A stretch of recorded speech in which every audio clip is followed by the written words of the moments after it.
Vamos a desarrollar hoy la sesión número 2 de este seminario dedicado a la decadencia española o del Imperio Español en el siglo XVII. En la primera sesión del martes pasado nos dedicamos fundamentalmente a ver las causas tradicionales que se le asignan a la ruina de España. Intenté también despejar algunos de los principales errores que se cometen cuando se intenta abordar el problema o el fenómeno de la decadencia del Imperio Español. Y luego hablamos también de cómo a lo largo del siglo XVII vamos perdiendo una serie de territorios, sucesivamente van cayendo como fichas de dominó, siempre dentro del espacio de Europa, porque toda la parte de América, el Nuevo Mundo, pues en esta decadencia del siglo XVII no se toca todavía, ¿no? Y bueno, hicimos un planteamiento general sobre la decadencia española y los problemas que plantea su estudio. Hoy vamos a dedicarnos a dos cuestiones diferentes. Una de tipo sociológico, como es la pérdida de población en España, pero sobre todo en Castilla, y luego los problemas económicos, con los tres aspectos de cuál es la política económica, la política fiscal y finalmente la política monetaria. Todos ellos factores que influyen decisivamente en esta decadencia del imperio. ¿Por qué no se quiere mover? ¿Ah? Me habéis obligado aquí a mover el micrófono, bueno, ya. Bien, las tres principales bases de la primacía de Castilla en el siglo XVI, estamos hablando del siglo anterior, eran su población, la productividad de su economía y la riqueza venida de ultramar. Y hay que añadir también que los grandes éxitos imperiales del siglo XVI, los de Carlos V y luego Felipe II, se debieron en gran medida al valor y la vitalidad del exceso de población castellana. En 1490 Castilla tiene 4 millones de habitantes, pero en 1540, o sea, 50 años más tarde, ya ha subido a 5,6 millones.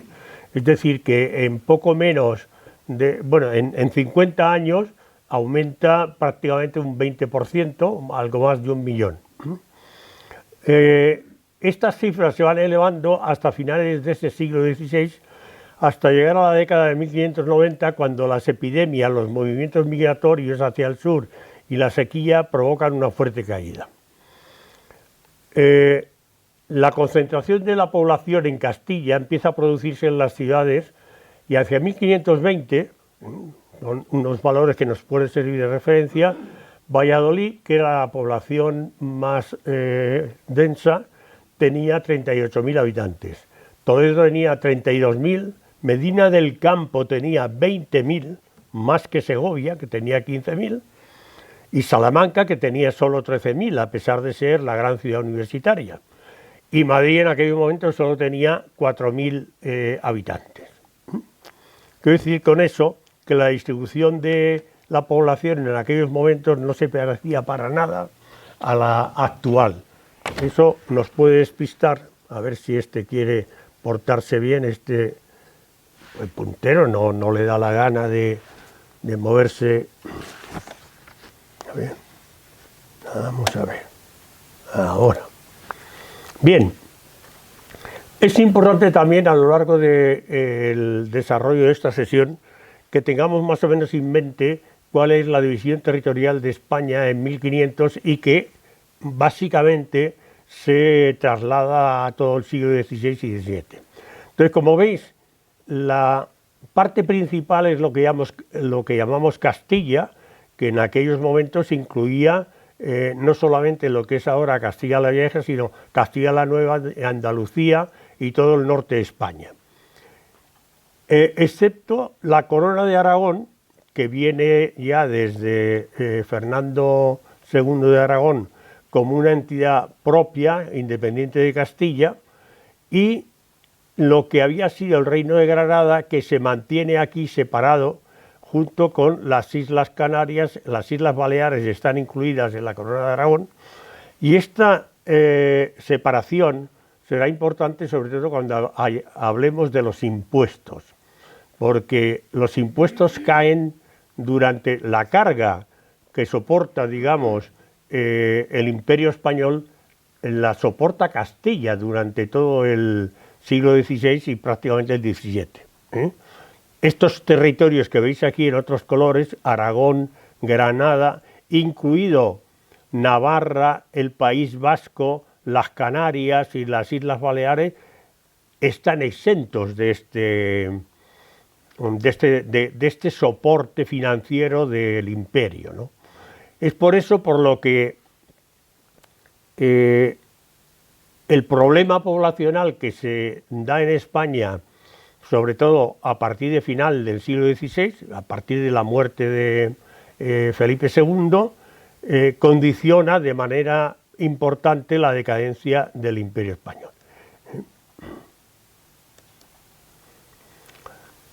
El censo que se presentaba a las Cortes de Castilla en 1623 ya alertaba de que la población había disminuido en 1/3 desde la que tenía en 1585, con la grave repercusión de que esto tenía sobre la recaudación fiscal. Hay que tener en cuenta también que de los 7,5 millones de habitantes que tenía toda la península en el siglo XVI, 6,5, la mayor parte, se hallaban en Castilla, que tenía una densidad de población en aquellos momentos de 22 habitantes por kilómetro cuadrado, mientras que en el Reino de Aragón no pasaban de 13,5, es decir, casi algo más de la mitad.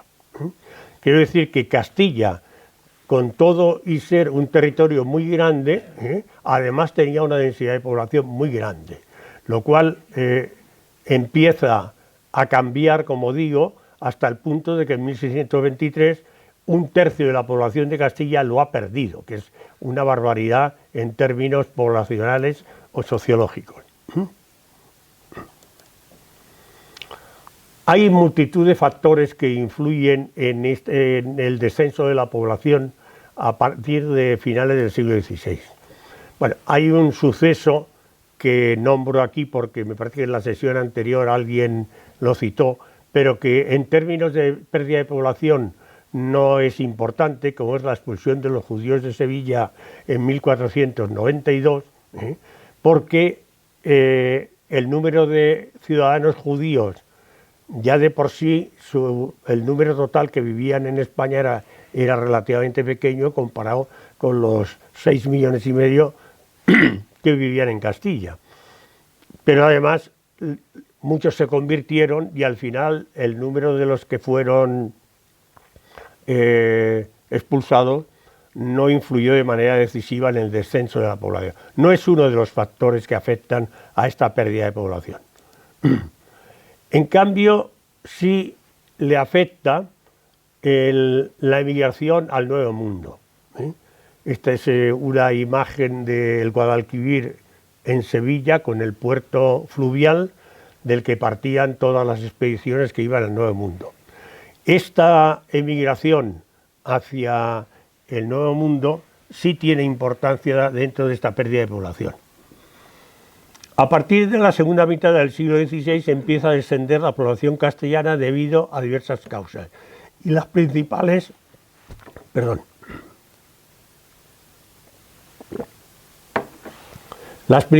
son el hambre y la peste.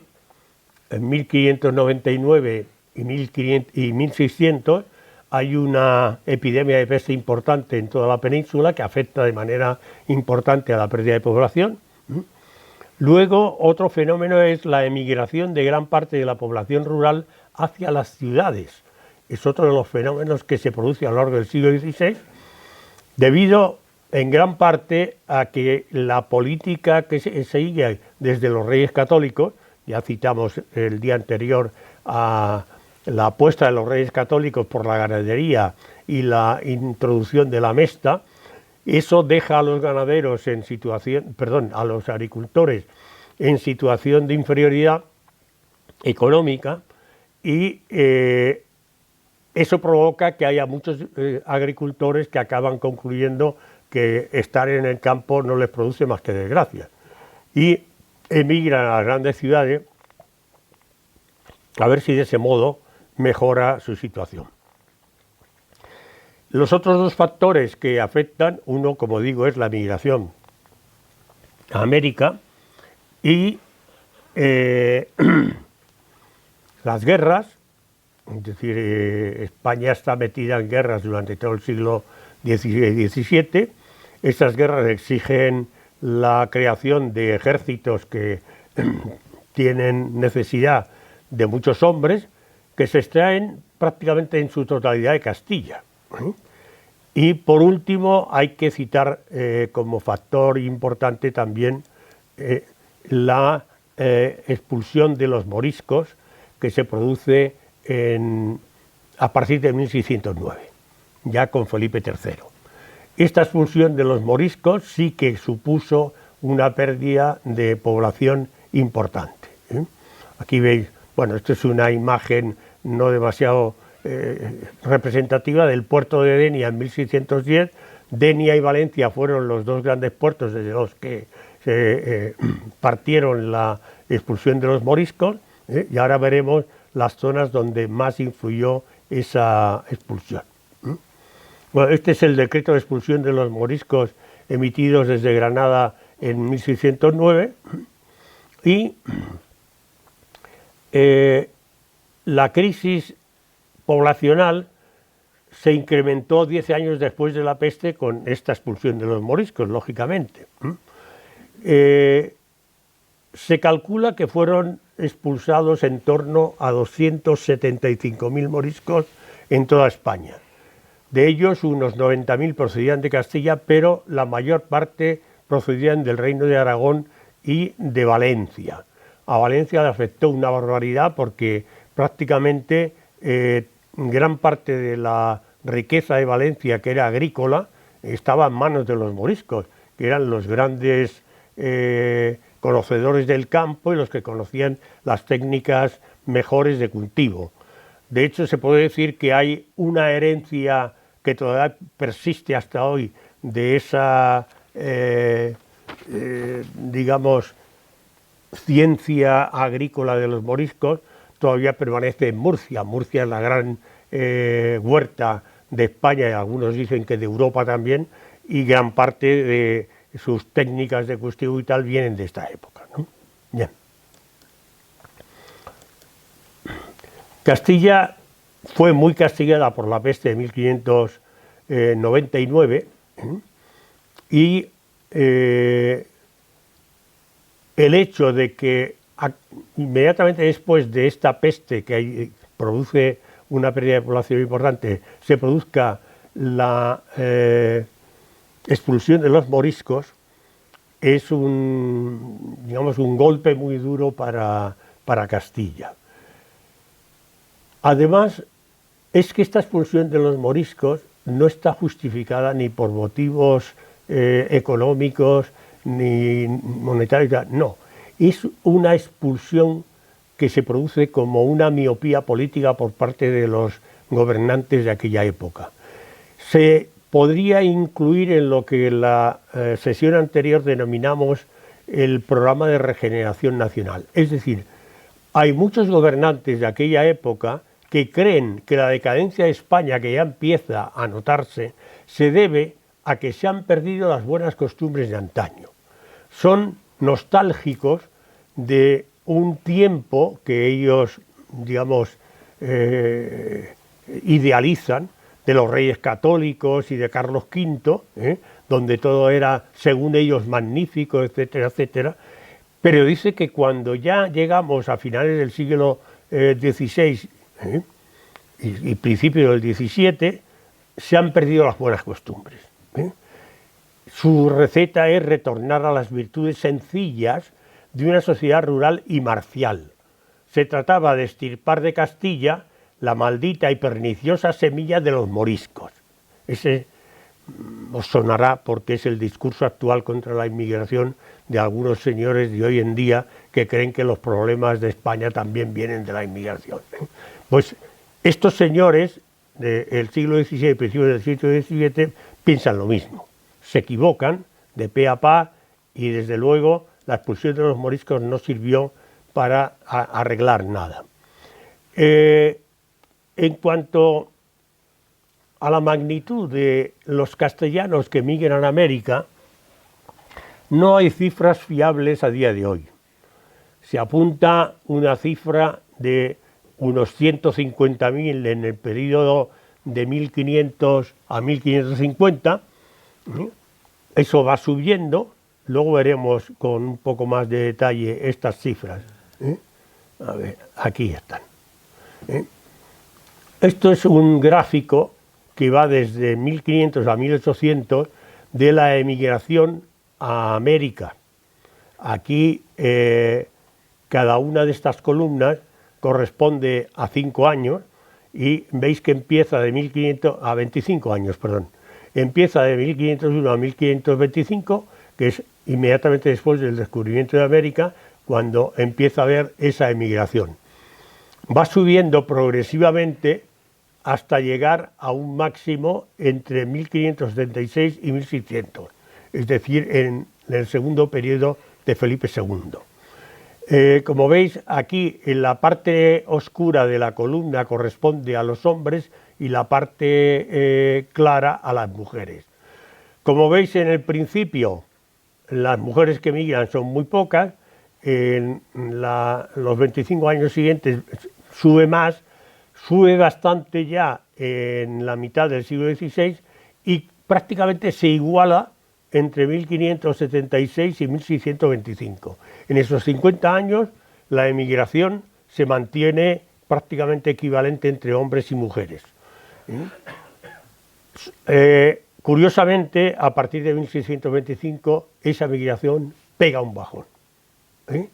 Y no se aclara muy bien el por qué se produce un bajón tan drástico. Se arguye a que ya las grandes ocasiones de progresar en América habían ido descendiendo, pero claro, eso hubiese supuesto un descenso progresivo, no tan drástico. Puede que también influya en ese hecho que ya en 1626, como digo, la población de Castilla ha descendido un tercio, que es mucho. Entonces, y ya, bueno, pues a partir de 1650, como veis, es muy poca la gente que migra, hasta que se produce un pequeño repunte en 1625, pero nada comparable con las décadas de 1570 a 1625, que es el máximo de la emigración.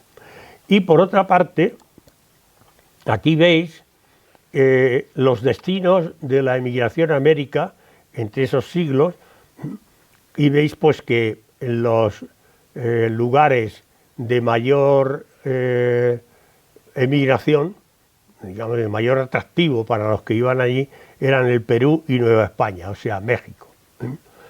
Es curioso que estos dos sitios coincidan también con los dos grandes productores de plata.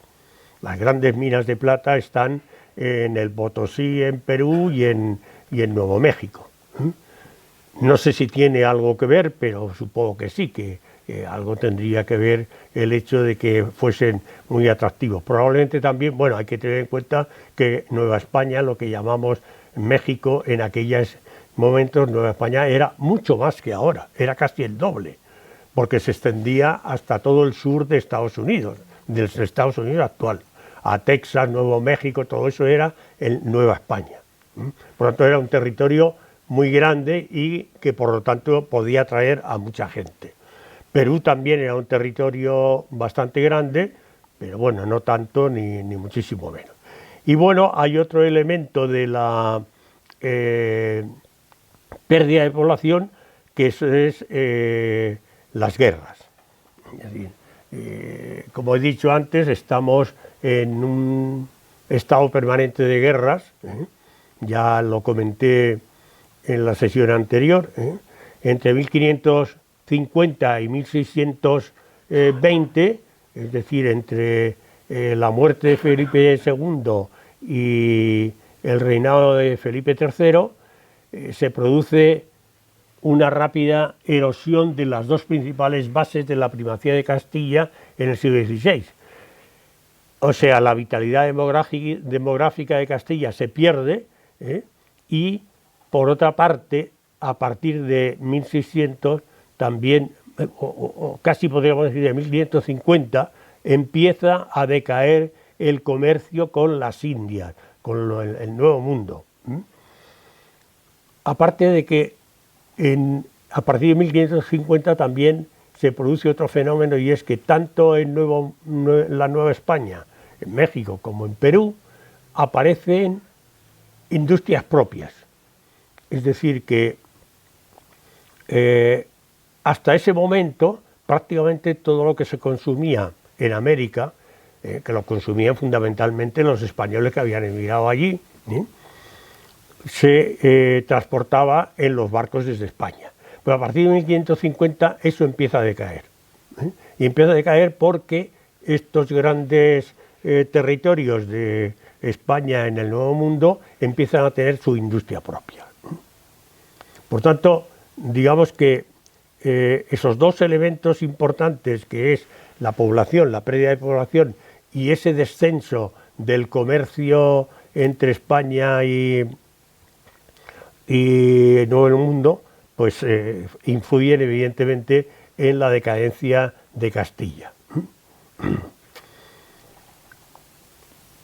Está demostrado que, porque a partir de la amplia documentación que hay en el Archivo de Indias en Sevilla, se puede hacer un seguimiento muy claro de todos los movimientos comerciales, los galeones que salían, qué mercancías transportaban, etcétera. Y a partir de eso se ve muy claro que los galeones que salían de Sevilla hacia América cargaban cada vez más mercancías extranjeras. Es decir, que aparte de que había bajado el comercio entre España y América, gran parte de lo que se exportaba eran mercancías extranjeras, lo cual pues fue minando toda la estructura del comercio y el crédito en Sevilla. Los beneficiarios de esa crisis fueron los extranjeros, los odiosos banqueros que arrastraban a los genoveses, a los comerciantes genoveses.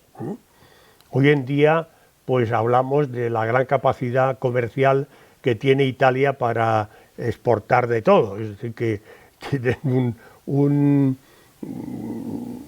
sexto sentido para vender, ¿no? Son vendedores natos. Por eso en aquella época lo tenían los genoveses, que en aquella época eran conocidos como los moros blancos.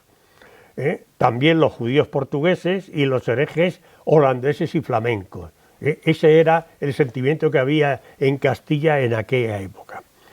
Por otra parte, la tregua que firma Felipe III con Holanda en 1509, una tregua que hace que la guerra de Flandes se estanque durante 12 años, hasta 1621, ahondó el problema, porque en esos años de paz transcurridos, los holandeses aprovecharon para introducirse en los imperios español y portugués de las Indias.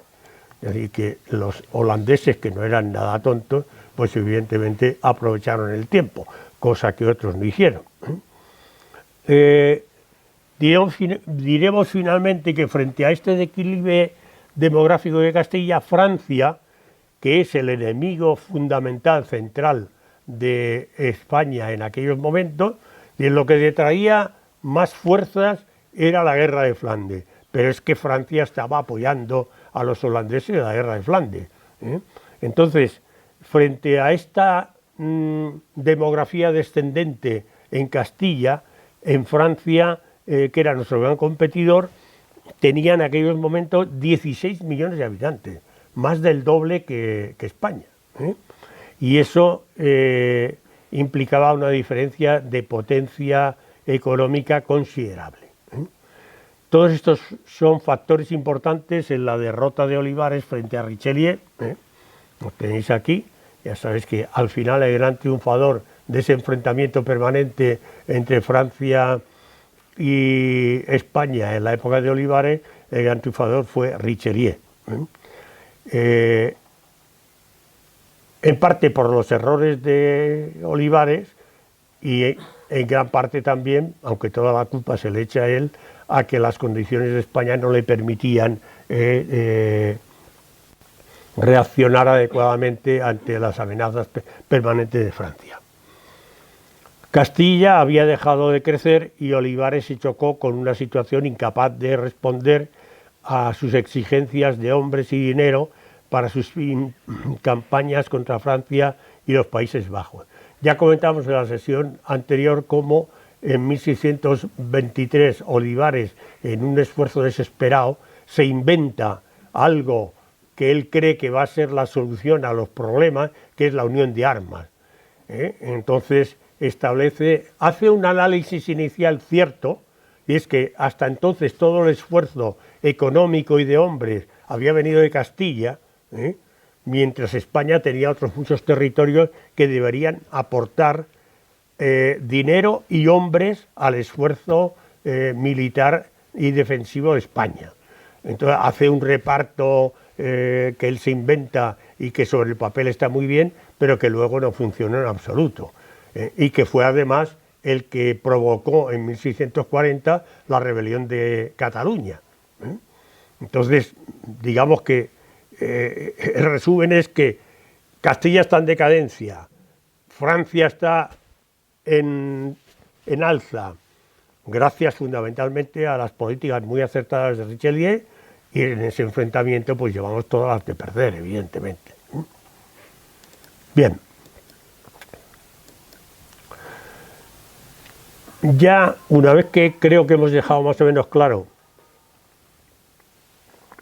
los elementos que influyen en el despoblamiento, la pérdida de población de Castilla y lo que influye en la decadencia del Imperio Español, vamos a hablar de los problemas económicos, de la política fiscal y monetaria. Los indicadores económicos y fiscales que explican la decadencia de España como gran potencia internacional son fundamentalmente los siguientes.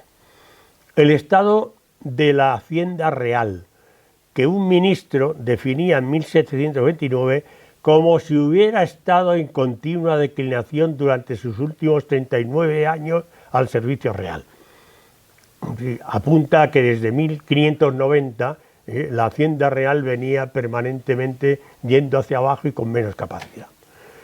El segundo factor son las cargas fiscales, especialmente sobre el campesinado, los llamados pechos, de los que hablaremos a continuación. La decadencia de la agricultura se confirmaba con la escasez de campesinos y los pueblos desiertos. Otro tema es el exceso de las importaciones sobre las exportaciones. El declive del comercio se confirmaba con la presencia de mercaderes extranjeros en todas partes. Lo que acabamos de decir, de que aquí genoveses, judíos, portugueses, holandeses, etcétera, acampaban por sus respetos y prácticamente dominaban todo el comercio.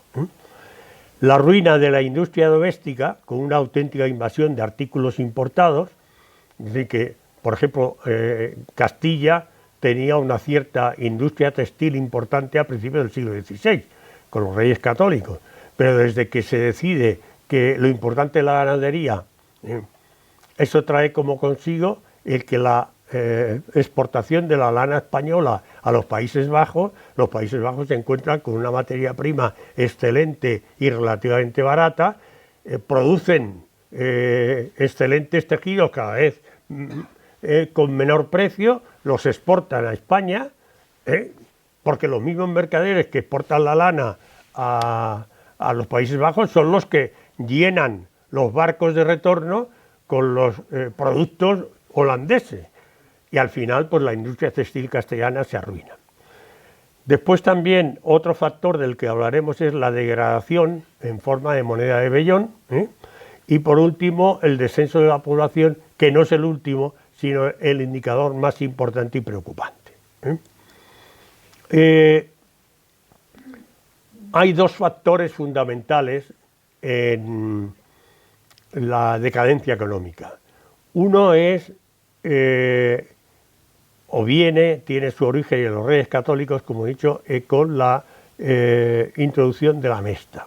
Aquí veis un mapa en el que se definen las principales cañadas reales, que no son las únicas, sino había muchas más, pero he puesto este plano porque nos va a servir también a posteriori para explicar el fenómeno de los impuestos, de los pecheros y quién paga impuestos y quién no.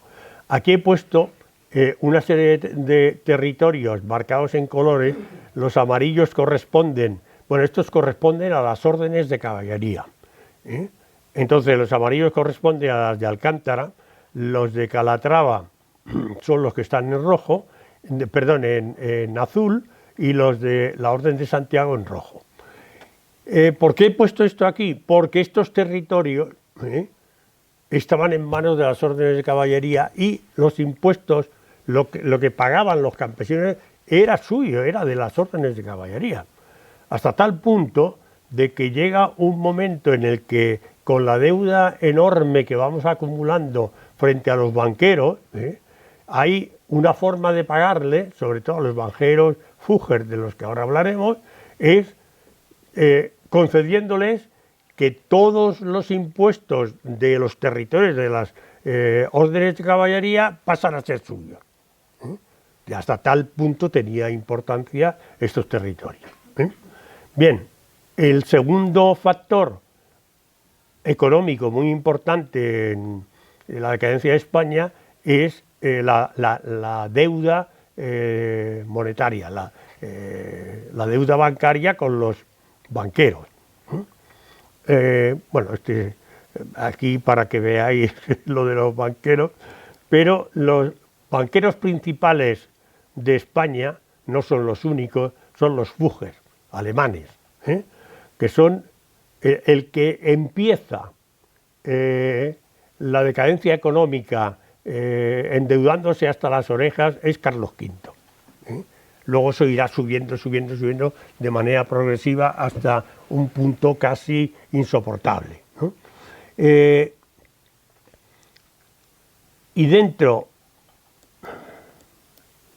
bueno, es para que veáis, el tema de la Vesta llegó a tener tal importancia en España y condicionó de tal manera la agricultura que aquí tenéis a día de hoy un territorio de Ávila, de Villafranca de la Sierra, en la cual se ve todavía un corral gigante, esto que parece una plaza de toros gigante, que ya en aquella época existía, que era uno de los elementos que se repartían por toda España para recoger a los rebaños cuando emigraban de un sitio para otro, ¿no?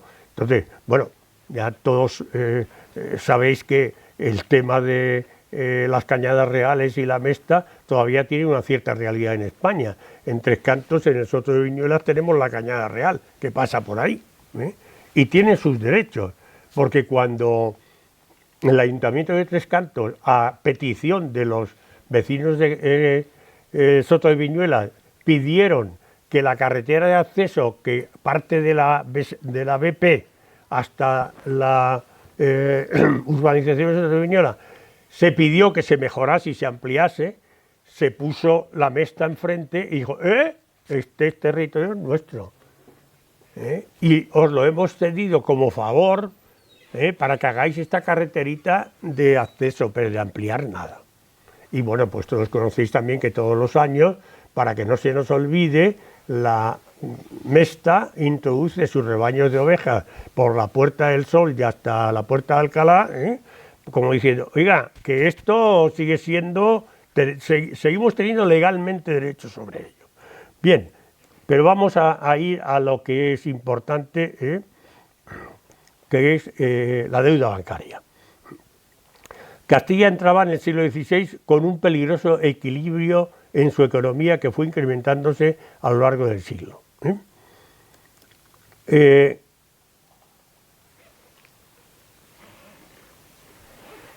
El error, o los dos errores que hemos dicho antes que económicos, que influyen fundamentalmente en la decadencia, que son la Mesta y la deuda bancaria, este señorito, Felipe II, no los corrige en absoluto. Felipe II se dedicó a otras muchas cosas, bueno, tenía un imperio enorme que gestionar, hay que entender que no le daban las fuerzas para más, pero esos dos temas no los tocó. Y Durante gran parte de su reinado no hizo absolutamente nada en el terreno agrícola, y además es cuando se produce la gran emigración de campesinos a las ciudades. Eso deja muchos campos abandonados y abona el fenómeno del latifundio. Es decir, al haber muchos campos abandonados, pues los propietarios de territorios importantes, que además los dedicaban fundamentalmente al pasto del ganado, pues van aumentando cada vez más sus propiedades hasta llegar al fenómeno latifundista que todavía pervive, sobre todo en Andalucía.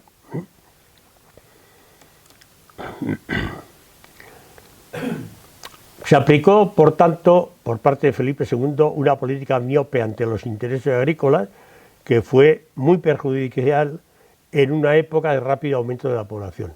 Acordaros que hemos dicho que desde 1650 hasta 1690 la población en Castilla sube prácticamente 1 millón. Luego pega el bajonazo, pero sube. Entonces, en ese momento es cuando la política agrícola va de capa caída. ¿Y qué produce eso? Pues que hay un aumento de precios, porque al haber menos agricultores hay menos disponibilidad de alimentos, más población le reclama, pues ya está. Ley de la oferta y la demanda, pues ahí estamos, ¿no? Bien. Y entonces aquí tenemos al campesino castellano y al soldado de los tercios, que van a ser objeto del siguiente punto, en el sentido de que vamos a hablar ya de quién paga impuestos y para qué. Entonces, las aldeas castellanas se encontraban con una política que estaba, ante la que se encontraban totalmente faltas de protección y muchos de los territorios en manos de la Iglesia, y tratándose de salirse de ella y acogerse a la jurisdicción real. Las deudas de los pueblos, las deudas comunales que se iban acumulando, llegaron a tal extremo que cuando llegaban a un punto en el que la población de esos pueblos ya no sabía cómo responder al pago de esas deudas, se largaban todos. Y había pueblos enteros que se quedaban vacíos. Por otra parte, había unas levas de soldados permanentes, es decir, para ir recuperando las pérdidas de los ejércitos españoles que estaban peleando continuamente, de los famosos tercios, pues se sacaban del campo. No eran los hidalgos ni los curas los que iban a engrosar el ejército, eran los campesinos fundamentalmente. Entonces se calcula,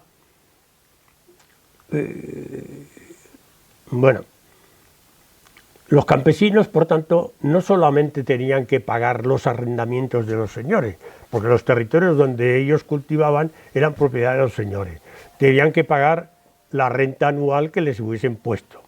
Pero además tenían que pagar los diezmos de la Iglesia. Y además tenían una carga que nos puede parecer pequeña, pero que en aquellos tiempos no lo era, que era la obligación de dar alojamiento a los soldados, a los tercios españoles, cuando pasaban por allí. Los tercios se formaban fundamentalmente en Castilla, pero embarcaban en Barcelona o en Génova, y durante todo ese itinerario, que tardaban mucho tiempo, puesto que iban a pie, pues cada 25 o 30 kilómetros se hospedaban en un pueblo. Y el pueblo donde llegaban lo arruinaban, le hacían polvo. Se calcula que en aquella época una compañía de 200 hombres, que era normalmente lo que formaba un tercio, no tenía un coste inferior a los 100 ducados. Y para hacernos una idea de lo que era esto, equivaldría al gasto medio diario de 1.250 campesinos. Es decir, que si te aterriza una un tercio que tienes que dar de alojamiento te va a costar el equivalente a 1.250 campesinos. Entonces, claro, para una situación de unos campesinos que están hasta el cuello, el que les aterrizase ahí el correspondiente tercio, pues era muy peligroso, desde el punto de vista del mantenimiento. Bueno, y los campesinos, por tanto, como he dicho, estaban sujetos a las solicitaciones del recaudador de impuestos, del sargento encargado de la recluta de nuevas levas y del aposenador de tropas.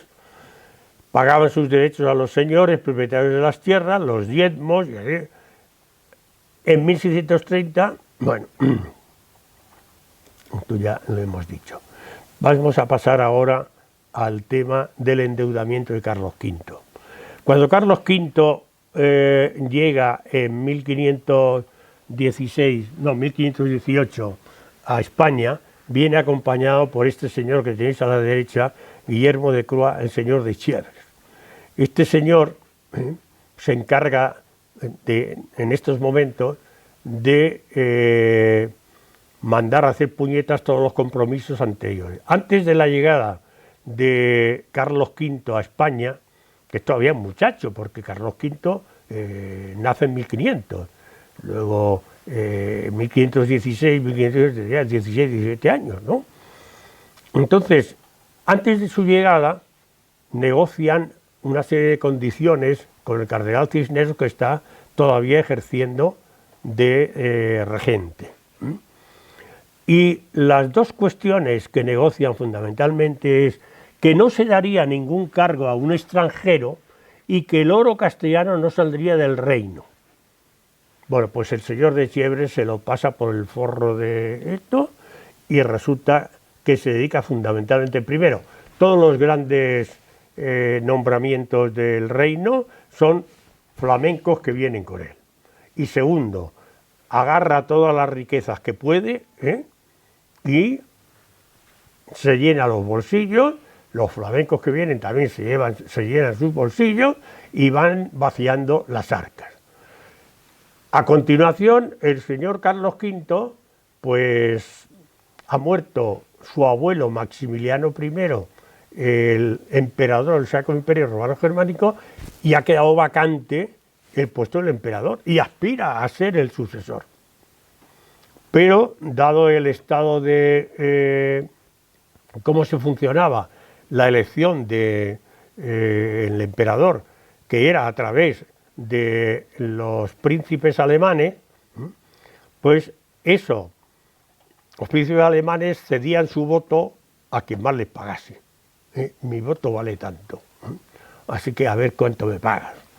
Entonces Carlos V, que conocía todo eso, pues sabe que necesita un dineral para tener su voto a favor, y primero saca todo lo que puede de Castilla. Es este saqueo monetario que hace Chievres en Castilla, en parte va a sufragar la candidatura imperial de Carlos V, que además sube de nivel porque no solamente es Carlos V el que aspira a ese puesto, sino que se le pone enfrente Francisco I, un gran contrincante de Francia.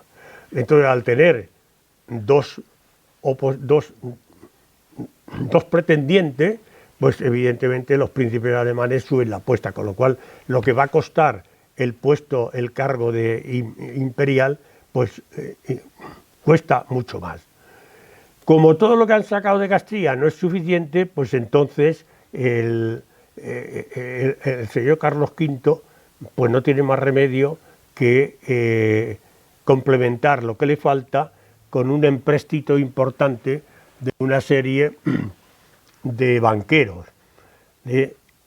Se calcula que lo que tuvo que pedir a los banqueros eran 850.000 florines de oro, eran 2.200 kilos de oro, y estos eran cubiertos por préstamos de banqueros de Florencia, Gerona, de Génova, y alemanes, fundamentalmente los Fugger. El gran prestamista de los gastos de intronización de Carlos V fue este señor Jacob Fugger, que en aquellos momentos era el que dirigía la banca Fugger.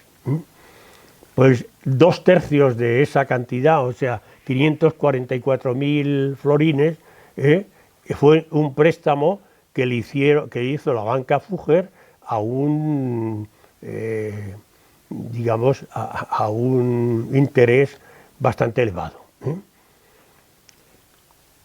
Como en muchos momentos no fue posible devolver las cantidades que esos préstamos, porque este préstamo, como veremos ahora, fue aumentando, pues muchas veces lo que se hacía cuando llegaba el vencimiento de un pago y no lo podían hacer, los banqueros, fundamentalmente los Fugger, negociaban con el emperador una contraprestación.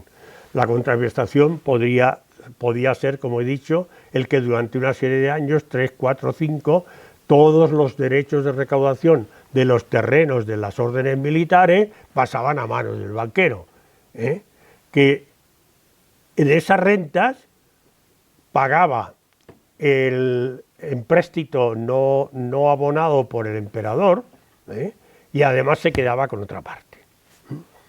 Como curiosidad, he traído aquí esta imagen que a lo mejor a algunos os recuerda algo ya visto, porque en uno de los viajes que hizo la Universidad Popular a La Mancha, pasamos por Almagro y visitamos este palacio. Que es actualmente la sede de la Universidad Popular de Almagro, ojalá tuviésemos aquí una sede como esta, no tendríamos los problemas de ir mendigando locales al ayuntamiento. Bueno, pues la Universidad Popular de Almagro tiene desde hace años este palacio a su disposición y aquí es donde desarrollan sus actividades. Este palacio fue uno más de las muchas contraprestaciones de cuando el emperador no podía pagar el empréstito. Entonces pues negociaban y lo mismo que los derechos de las órdenes militares pues les cedían esto, que este palacio no solamente era una cesión del palacio como tal, sino que era el centro de almacenamiento de todo el grano de la zona agrícola en la que se enclavaba. Bueno,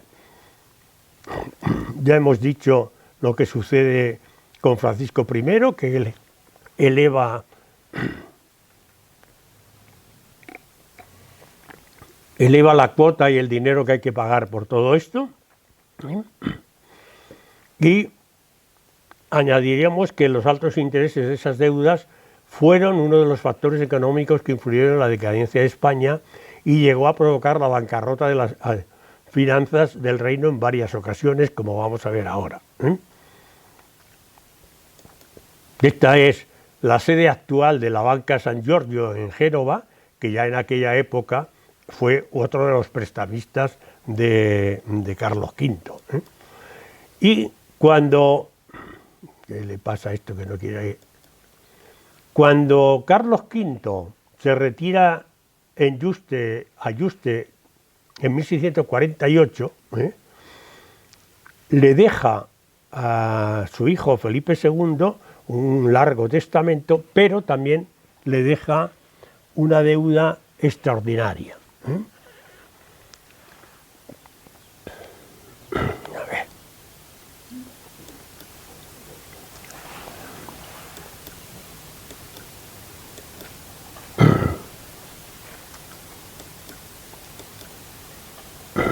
A ver, cuando llegamos.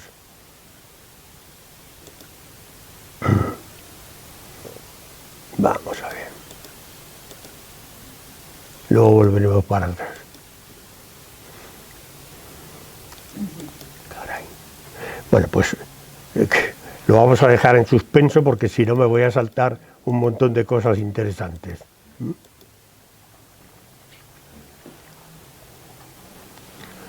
Bueno, ya lo hemos dicho anteriormente, que además de la caída demográfica y la pérdida de productividad y riqueza de Castilla, hay que añadirle en la década de 1590 que empieza a declinar el comercio con el Nuevo Mundo. Y otro factor importante a tener en cuenta es el fenómeno de la plata, de la gran riqueza que España extraía de América, de las minas de plata.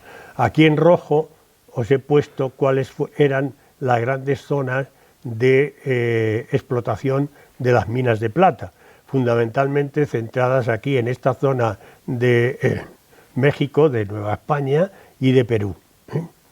Entonces, normalmente se extraían 2 millones de ducados al año de las minas de plata de América. Eso aseguraba un suministro regular de dinero para pagar los préstamos de los banqueros y conseguir que estos siguiesen concediendo créditos al rey.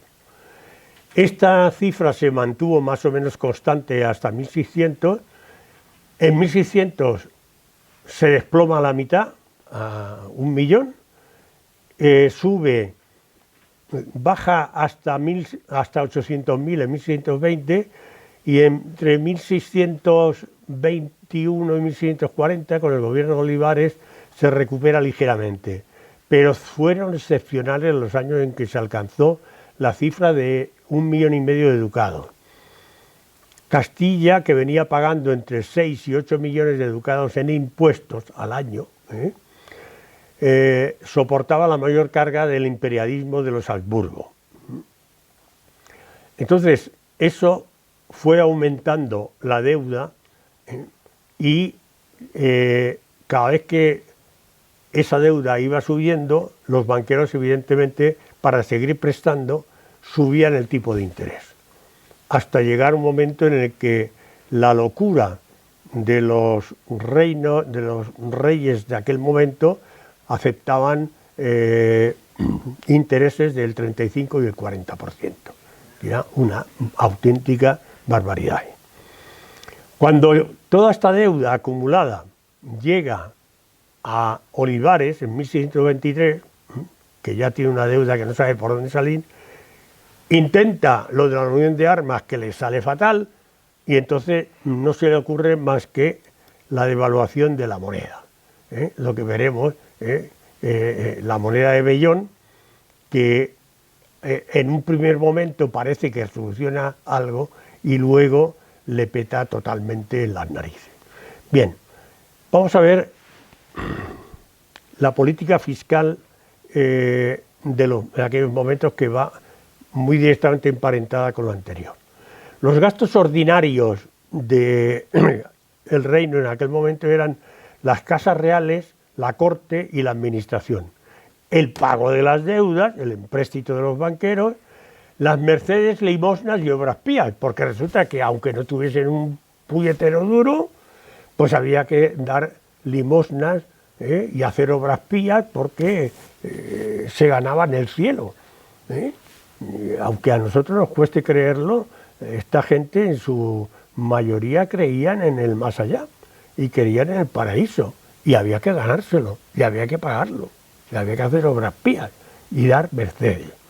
Bueno, y entre los gastos extraordinarios estaban los originados por la política exterior, el cuerpo diplomático, la entronización imperial que hemos dicho antes, la compra de aliados. Lo mismo que Richelieu compraba a flamencos, a protestantes, para que luchasen contra las tropas españolas, pues aquí también teníamos en algún momento que gastar dinero para comprar algún aliado. Pero fundamentalmente las guerras incesantes, que eran una auténtica ruina. Otra vez se me ha desmandado esto. Bueno. Los impuestos para sufragar todos estos gastos eran los impuestos directos o servicios, autorizados y votados en las Cortes. Los impuestos indirectos que había sobre las compras, lo que se llamaban las alcabalas. Cuando tú comprabas determinados productos, la sal, por ejemplo, que era de uso habitual en aquellos tiempos porque no había ningún otro elemento de conservación, pues eso pagaba un impuesto que se llamaba una alcabala. Los derechos de aduanas, porque el país estaba lleno de aduanas por todas partes. Entonces, cuando se transportaba, se hacía comercio interior de mercancías de un sitio para otro, pues resulta que cada 2 por 3 había una garita allí del aduanero correspondiente, había que pagar los derechos. Las rentas de origen eclesiástico, el tercio de los diezmos y las bulas, porque desde que se establece la bula de la cruzada, que era la Iglesia la que lo recibía, pues teóricamente con la guerra de Granada se tenía que haber, en 1492 se tenía que haber extinguido la bula. Ya habíamos ganado Granada, ya no había cruzada, pues no, se mantuvo. Se mantuvo y la Iglesia siguió recaudando la bula. Y luego estaba las remesas de oro y plata del Nuevo Mundo. Pero ya hemos dicho que esas remesas de oro y plata del Nuevo Mundo prácticamente se iban en su totalidad a pagar parte de la deuda que teníamos. Bueno, aquí tenéis una vista actual del Cerro del Potosí, la más famosa mina de plata del Nuevo Mundo. Todavía en castellano tenemos el dicho de vale un Potosí, ¿no? Porque es que de allí, por lo visto, la plata salía como el agua, A pesar de todo eso, nunca esos impuestos fueron suficientes para cubrir la totalidad de los gastos. Siempre había déficit crónico que se cubría en parte vendiendo tierras de patrimonio real y de títulos de hidalguía, personas que dejaban de pagar impuestos. Es decir, había, como los hidalgos no pagaban impuestos, y en aquellos tiempos, lo mismo ocurría en Francia y en otros muchos sitios, se podían comprar títulos de hidalguía. Costaba un dinero, pero muchos burgueses que habían acumulado una cierta cantidad de dinero pagaban el título de hidalguía fundamentalmente para librarse de pagar impuestos de ahí en adelante. Y luego la mayor parte de esa deuda se cubría con empréstitos de banqueros y la compra de deuda de los juros por particular. Es decir, el reino emitía deuda del Estado, lo que ahora conocemos como deuda del Estado, que se compraba porque tenía unos intereses muy altos, lo cual generó también la aparición de un grupo notable de rentistas, los que vivían de los intereses de los dineros que habían prestado. Sí, todo ello eran elementos que no producían nada. Bien, típico hidalgo español exento del pago de impuestos. Respecto de la cobertura de los gastos del Estado, hay que tener en cuenta que en aquellos momentos en Castilla había 25 familias grandes, lo que se llamaba la grandeza de España, y 35 títulos, en 1520. Pero en el 98 los grandes se habían casi duplicado, habían llegado hasta 41, y los títulos se habían triplicado, y habían llegado a 99. Pero lo más importante es que el conjunto de la hidalguía exenta fiscalmente ascendía a 600.000 personas. O sea, un 10% de la población estaba exenta del pago de esos tributos. Bueno, 10% la hidalguía, luego estaban los curas también, que tampoco pagaban impuestos. Aunque sí, de todo lo que recaudaban, de los diezmos y la bula, el clero estaba obligado a pagarle luego una pequeña cantidad al rey, al Estado, para sufragar sus gastos.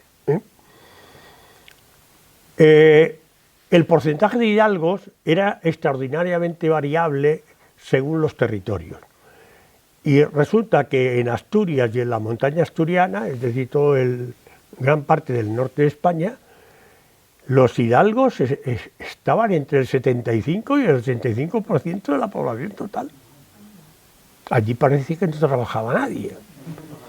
En la meseta central, ese porcentaje oscilaba entre el 8 y el 25%. Y en Andalucía baja al 6, entre el 6 y el 7, y los que menos hidalgos tenían son los de Extremadura, que solo tenían un 3%. Aquí tenéis como... no. Bueno, este cuadro os he traído para que veáis una cuestión curiosa de comparación, porque es que este cuadro lo tengo porque estoy dando ahora un curso de la Revolución Francesa y he puesto este cuadro de distribución de la población en Francia en 1780. Y fijaros que entre el clero y la nobleza, en un conjunto de casi 24 millones de franceses, de la población, solo hay 278.000, o sea, un 1,18%.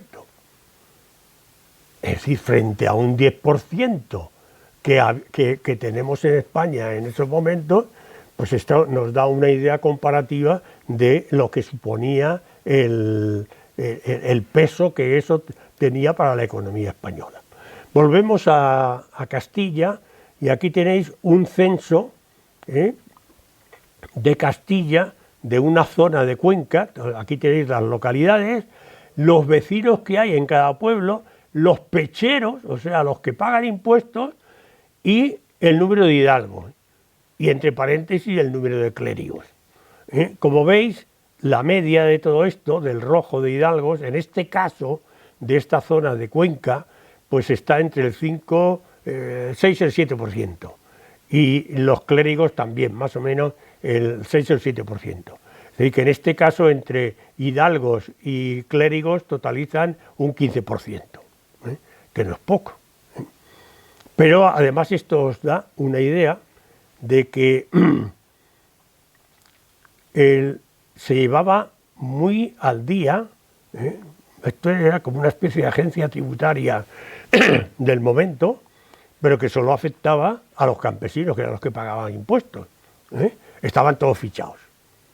Entonces, en poblaciones de 367, 97, bueno, el que más tiene aquí es Tarancón con 846 habitantes en aquel momento, ¿no? Pero vamos, que son cifras controlables. Entonces, a la hora de recaudar impuestos se iban con el lápiz y la casilla. Hay otro que tiene más, Santa Cruz de la Zarza. No sé qué sabe, ¿no? Ah, sí, Santa Cruz de la Zarza, 1191. Efectivamente, efectivamente. Bueno, pechero en la corona de Castilla era la condición social que no viene determinada por la riqueza, sino exclusivamente por la obligación de contribuir al pago de un tipo de impuesto personal. Pechar se entiende como pagar impuestos y es algo que existe también en menor medida con ese mismo nombre en Navarra y Aragón. También puede ser considerado como sinónimo de plebeyo, pueblo llano, tercer estado o común, más impropiamente. Pero en cualquier caso tiene la condición de contribuyente. Aquí veis la portada del padrón de pecheros de Mula. Esta es la portada, pero en el interior había una serie de hojas como la de Cuenca, en la que figuraba pueblo por pueblo cuántos pecheros había y tal. Y ahora venimos aquí, volvemos otra vez a este tema. No solamente los hidalgos y los curas estaban exentos de pagar impuestos, sino que además Granada, por un compromiso después de la conquista de 1492, todo este territorio que veis aquí no pagaba, estaba exento de pechar. Y lo mismo ocurría con toda la corona de Aragón, con Navarra, con el País Vasco, y con las Islas Canarias y, bueno, las Islas Baleares que estaban en la corona de Aragón. Todos estos no pechaban, tampoco pechaban, o sea, no pagaban impuestos todos estos territorios de los órdenes militares que hemos visto anteriormente. Con lo cual, al final, claro, los campesinos, y por eso se produce una gran emigración hacia las ciudades, porque en el pueblo estaban controlados.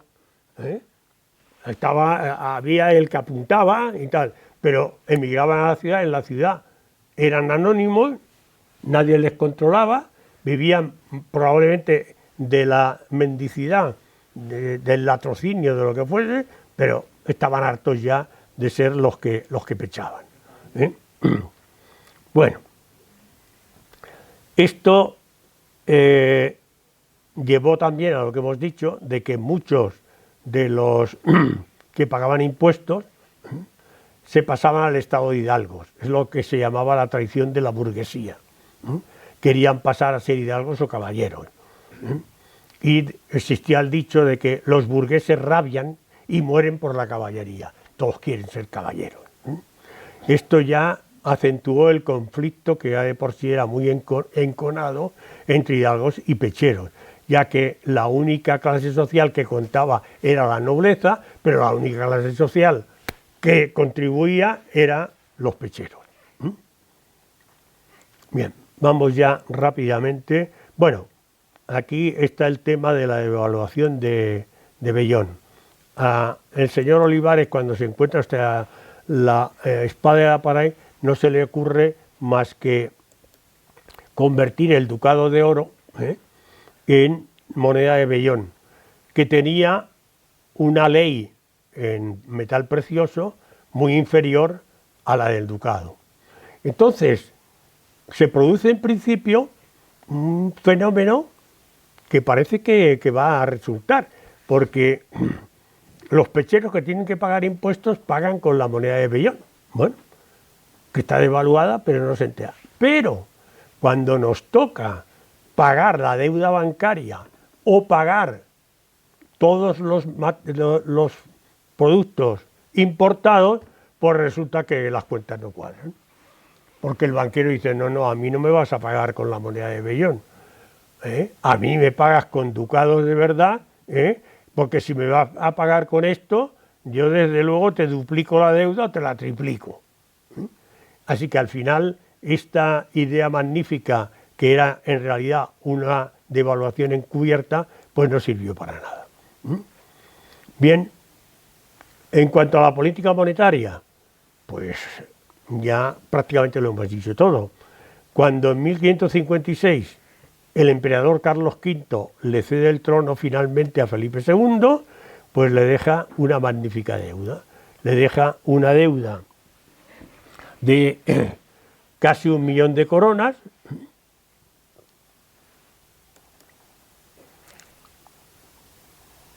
un empréstito de... Bueno, eso se va incrementando y lo que decía antes, un ejemplo de la barbaridad de estos empréstitos es que en un momento determinado un empréstito de 340.000 coronas de la Banca de Génova se tiene que renovar varias veces por impago y acaba transformándose en una deuda de 960.000, 3 veces más. Y la Banca Fugger, a la que Carlos debe la corona imperial y la mayoría de sus éxitos militares, acaba finalmente quebrando en 1557 a causa de todas estas maniobras imperiales. Felipe III, cuando recibe el reino de Felipe II, resulta que recibe una deuda 3 veces superior a la que le ha dejado Carlos I a Felipe II. O sea que Felipe II, a lo largo de su reinado, paga todo lo que sea, ejércitos, y al final Felipe III se encuentra con una deuda de casi 100 millones de ducados, que quintuplicaba la deuda inicial. Con semejante deuda, pues podéis imaginar que no íbamos a ninguna parte. De hecho, Felipe II tiene que declarar la bancarrota en 1557, nada más llegar al reino. Pero es que tiene que declarar la bancarrota también en el 75 y en 1596. 3 bancarrotas en su reinado. Y eso no se para ahí, sino que evidentemente siempre aparecen los Fugger sucesivos. Este ya no es Jacob Fugger, sino sus descendientes, su hijo y su nieto, los que van negociando hasta que se arruinan, etc., ¿no? Y en 1607 Felipe II vuelve a declarar la bancarrota. Es decir, que en menos de 50 años declaramos la bancarrota 4 veces. 4 veces. A lo largo del siglo XVII las arcas españolas se declararon en bancarrota otras 2 veces más. Con la llegada de los Borbones a principios del siglo XVII, las finanzas nacionales empezaron un proceso de cierta modernización, lo que no impidió nuevos problemas en las décadas siguientes. Es decir, que la dinastía de los Borbones, cuando llega Felipe V y los siguientes Borbones, mejoran algo la situación, pero no se libran de esto.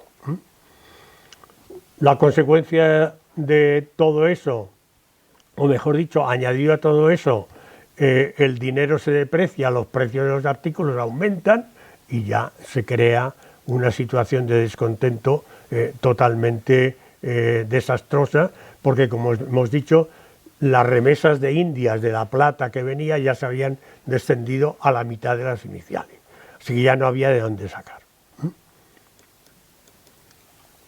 Bueno, otra consecuencia que la cito de pasada y ya voy a terminar, es que Medina del Campo, que como habéis visto al principio tenía una población de más de 20.000 habitantes en 1520 y tenía también una feria de ganado y agrícola muy importante, es decir, Medina del Campo era un centro cívico fundamental. Pues bien, con todo esto, la Medina, el mercado se viene abajo y la gran época de las ferias de Castilla, con Medina del Campo a la cabeza, se viene abajo. Con la intromisión, además, ya lo he dicho, de los mercaderes de Italia, Países Bajos,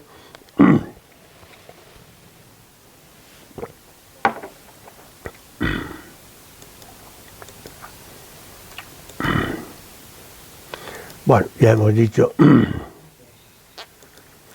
todo lo cual tuvo como resultado una impotente muestra de descontento y resultó ser autodestructiva frente a lo que quedaba de la comunidad castellana de mercaderes, que se arruinaron todos.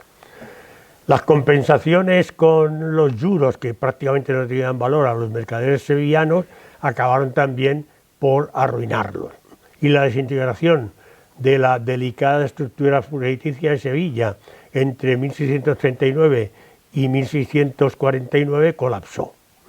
Es decir, que llegamos ya a un momento en el que, desde el punto de vista económico, la cosa no tiene salida.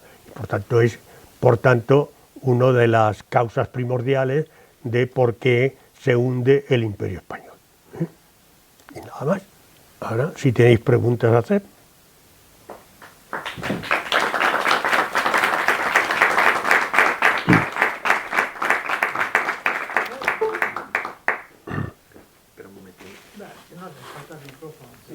No, es que para grabar...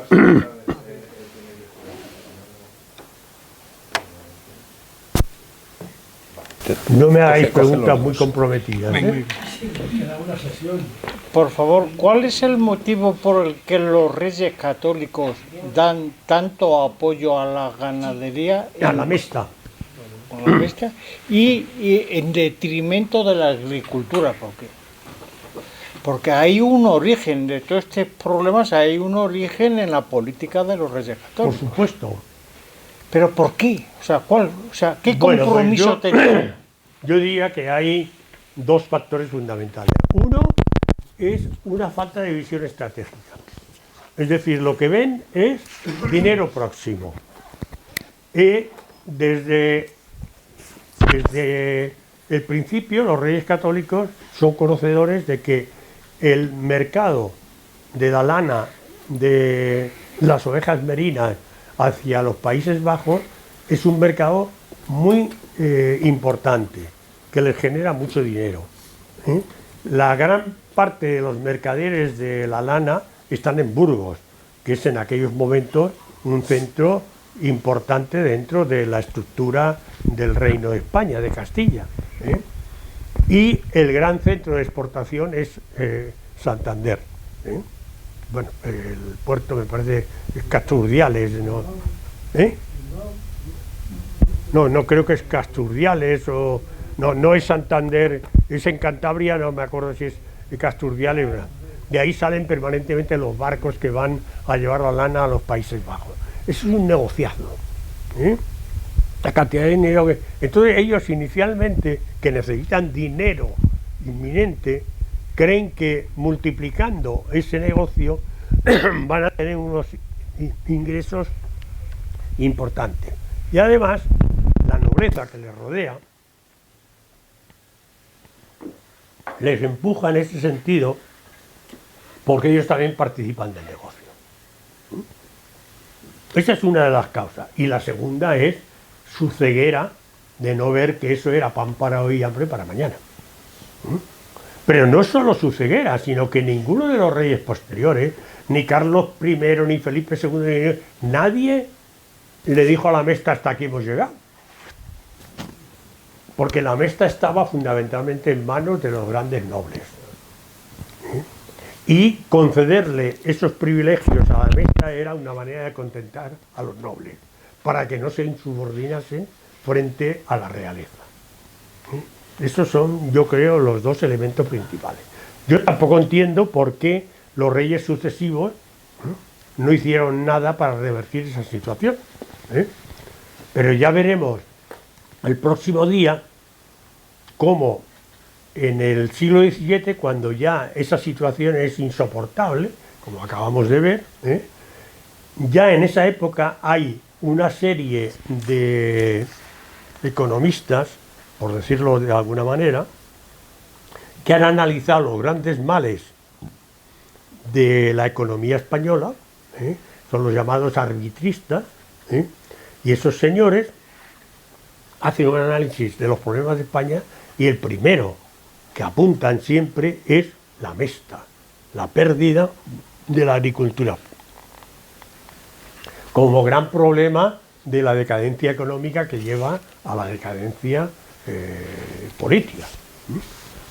Más cosas. Tu maestro, porque este no.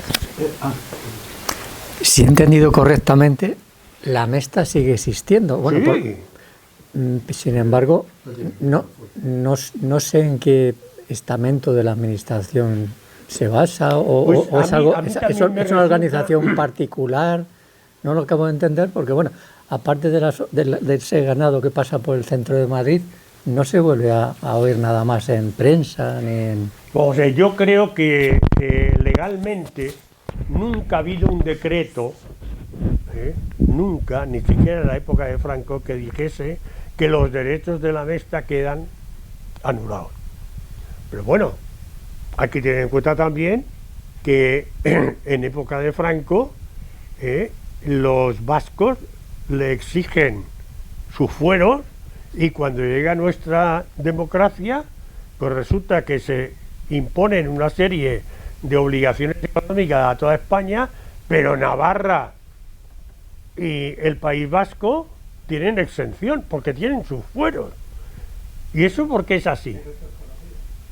Claro, claro. Ay, sí, eso es real, en Tres Cantos. Pues tienen una organización que sigue permaneciendo. Y yo supongo que hay algún acuerdo, que no es de conocimiento popular, entre lo que queda de la Mesta y la administración en cada momento, donde dice: oye, no me vas a venir ahora con que desde la Puerta del Sol hasta la Puerta de Alcalá y tira para adelante, eso es una cañada real y es tuya.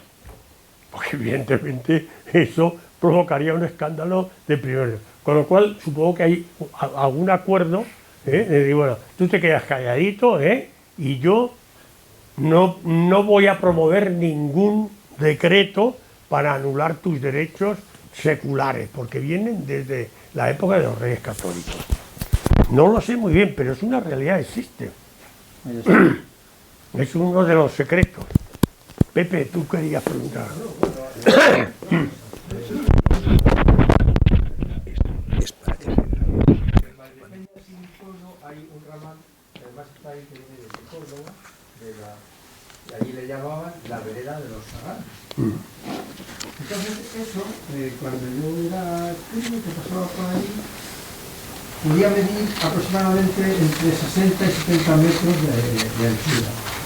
Bueno, pues luego después que vuelto por ahí, como ya por ahí no pasa ganado ni nada, los linderos de las Se han ido estrechando. se han ido quitando poco a poco, y ahora pues no habrá más de 10 o 12 metros. O sea, y nadie ha dicho nada. Claro, claro. Eso era un comentario. Y otro comentario que era en el siglo XVII. Pero ¿cómo?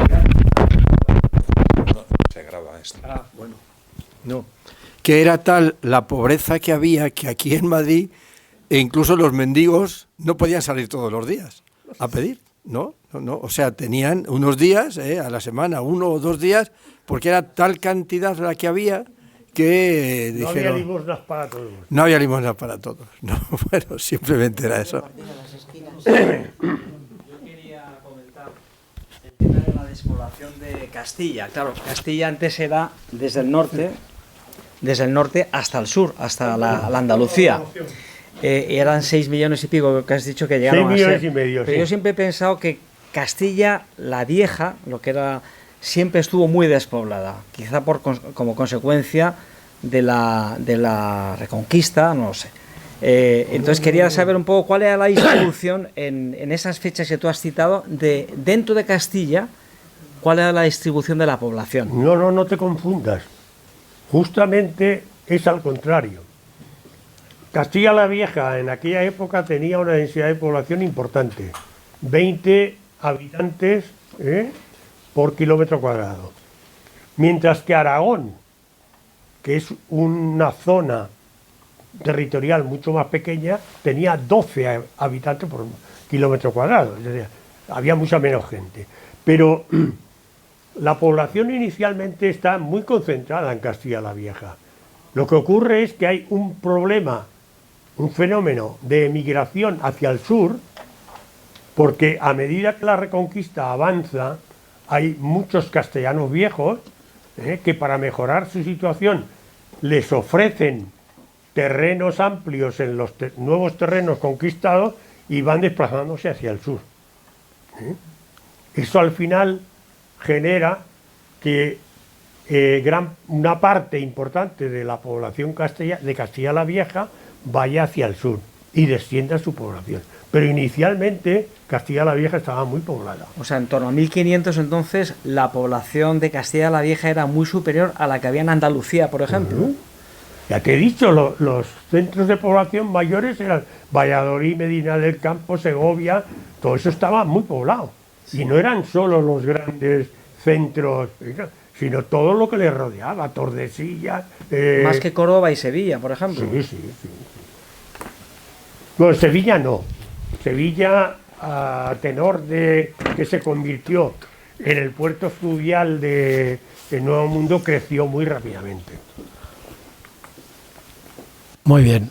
Me ha pisado un poco, Nova, la pregunta, porque yo quería hablar efectivamente de la anchura de lo que son las cañadas. Yo conozco la cañada real de los Chorros, que viene desde la Serranía de Cuenca hasta Jaén, y cómo se han ido comiendo el territorio los agricultores cuando les han llamado la atención, incluso después construcciones. Y haya habido ya, no sé, incluso en Madrid, en zonas de crecimiento de población y tal, problemas con esto. Otra cosa, Vicente, la repoblación, me imagino que hablarás más adelante, vamos a meternos... Ese tema que decís del estrechamiento Sí. Es una realidad, pero ya os he contado antes que la carretera que va de la BP al Soto de Viñuelas, eso es Cañada Real y es estrechita. Y cuando han intentado por parte del ayuntamiento ampliarlo, la Cañada Real les ha echado el alto. Y legalmente no han conseguido vencer a la Cañada, a la Mesta. Sí, viene marcada por ahí la vía pecuaria con una vaquita muy simpática en los... No, y hay... sí, en el comienzo de la urbanización del Soto de Viñuelas hay un monolito de esta altura que pone el anagrama de la Mesta y pone Cañada Real. Que no se nos olvide. Sí, hay una palabra que no quiero dejar de decir, que es fielato. Sí. Que Eso eran los... Sí. Cuando lo explicabas yo me estaba acordando efectivamente que hasta no hace muchos yo años... recuerdo que en época en época franquista, Sí, sí. en los años 50, 50 y tantos, seguían existiendo los fielatos. Correcto, Y correcto. tú correcto. salías de un pueblo y ibas por la carreterita al pueblo de al lado y de repente había una garita allí. ¿Y esto qué es? El fielato.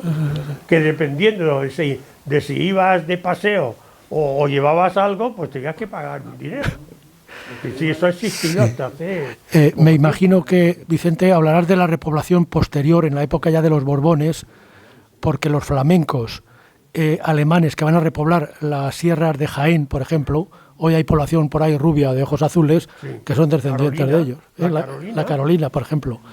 Y otra cosa, los gastos importantísimos de tropas mercenarias, porque en Europa serán mercenarios los que, no ya los castellanos que los llevan con la leva a luchar, sino que serán los flamencos, suizos, ahí tienes la Guardia Suiza ahora mismo y demás. Efectivamente, Ahí hay una partida un gasto importante enorme. era pagar a los mercenarios que iban a luchar. También hay que decir una cosa, y no es exclusivo de los mercenarios españoles. En todos los ejércitos mercenarios, cuando firmaban los contratos de servicio, por ejemplo, España fue, digamos, un suministrador de mercenarios importantes, pero los grandes suministradores de mercenarios de esa época, siglo XVI y XVII, fueron los suizos y los alemanes, los lasquenetes alemanes. En los contratos que firmaban casi siempre se incluía una cláusula de que si iban a una guerra determinada, la guerra de Italia, no sé qué, había una cláusula que decía que el ejército tenía derecho al saqueo de 1, 2 o 3 ciudades. Y cada vez, que ocurría con mucha frecuencia, que el ejército mercenario no cobraba su soldada, lo que hacían era saquear la primera ciudad que pillaban. Amberes, por ejemplo. Amberes, Roma. Bueno, y los que habéis leído las novelas de Pérez Reverte del Capitán a la Triste, pues recordaréis que hay muchísimos episodios importantes de esas guerras que se generan porque los soldados no cobran, llevan un año sin cobrar lo que les deben. Es decir, que efectivamente eso fue un gasto importante dentro de los gastos, pero también es cierto que originó grandes problemas porque cada 2 por 3 estaban a 2 velas. Hola, has dicho que en los territorios del norte casi el 80% eran hidalgos.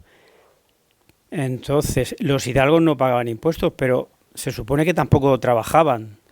¿Cómo vivía toda esta gente? No lo sé. Yo me he hecho la misma pregunta cuando lo he leído. Digo, pues entonces aquí no trabajaba nadie. Pero bueno.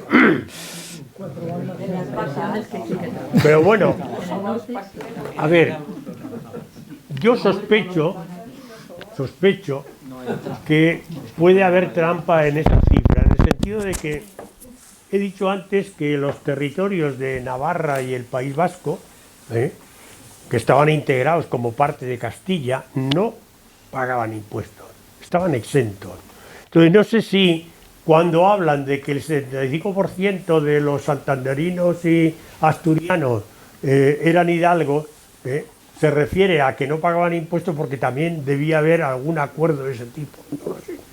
No lo sé. Lo que sí está claro es que los que menos tenían eran los extremeños, que tenían el 3%, y los andaluces el 5 o el 6. Y Castilla-La Mancha podría estar sobre el 10, no mucho más. Pero trabajar, Sí, claro. trabajaría. Hombre, claro. Ganarás el pan con el sudor del que enfrente. Me ha llamado la atención el tema de los moriscos. Los moriscos. Ahí, la agricultura levantina Estaba totalmente en manos de los que moriscos. conocían la tecnología de la agricultura y bueno, estos señores pues toman la decisión de echarles. Los Reyes Católicos los Reyes Católicos tomaron esa medida con los judíos. Yo siempre tenía una gran duda. La expulsión de los judíos por los Reyes Católicos fue exclusivamente por un tema religioso, de que no quisieron abrazar la fe cristiana, católica, etcétera, etcétera, etcétera. Había motivos económicos, había motivos de mercado, Algunos historiadores apuntan a que efectivamente con la expulsión de los judíos los reyes católicos consiguieron bastante dinero. Algunos historiadores dicen eso. Pero yo creo que se debía fundamentalmente a que, y eso sí está demostrado, que antes de la conquista de Granada, en toda esa época, hay algunos banqueros judíos que tienen mucho dinero y que hacen préstamos importantes a los reyes católicos. Que luego en la expulsión hubiese, digamos, expropiaciones importantes y tal, no sé hasta qué punto, no lo sé.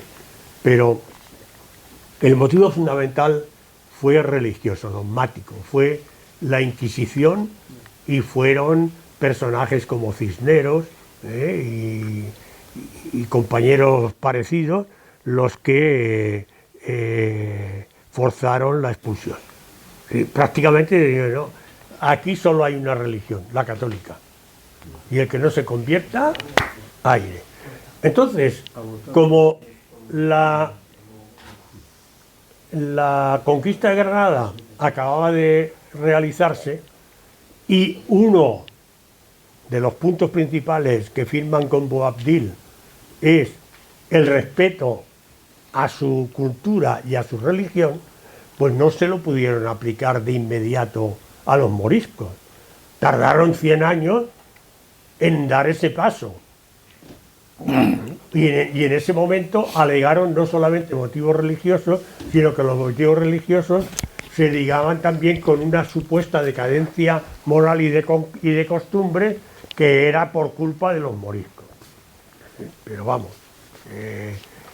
hay evidentemente dudas sobre si la expulsión de los moriscos se debió únicamente a cuestiones dogmáticas de religión o hubo también una componente económica. Pero bueno, también... Sí, la de los judíos, perdón. Pero... Sí. Torquemada, que era el inquisidor, Sí. no sé si era confesor de la reina o algo así, Sí. y que intervino bastante también en la expulsión de los judíos. Sí, uno de los que machacan permanentemente con la expulsión es Torquemada. Tenemos que ir terminando. Pero se resistieron porque los judíos habían sido un soporte económico importante para los reyes católicos hasta su expulsión. No lo tenían claro. Bueno. Un comentario final que igual lo has dicho, pero como estoy trasteando con la cámara se me ha pasado. Hablando de los Fugger consiguieron, bueno, desde el tiempo de Carlos I, se hicieron con el control de las minas de Almadén. Sí. Y lo han mencionado ya. Es otro de las concesiones de Carlos V cuando no puede pagar los empréstitos y una vez le concede el Palacio de Almagro, que es la Universidad Popular ahora, otra vez le concede la explotación de las minas de mercurio de Almadén y otra pues los territorios de las órdenes militares porque pueden recaudar los impuestos. Y se quedaron con la explotación de las minas hasta 1645, que les supuso unos ingresos impresionantes. Pero bueno, sí, al final también se arruinaron, como has comentado. Por eso, digamos que esa decadencia económica llega hasta tal extremo pues que están vendiendo el reino a trozos. Bueno, terminamos. Pues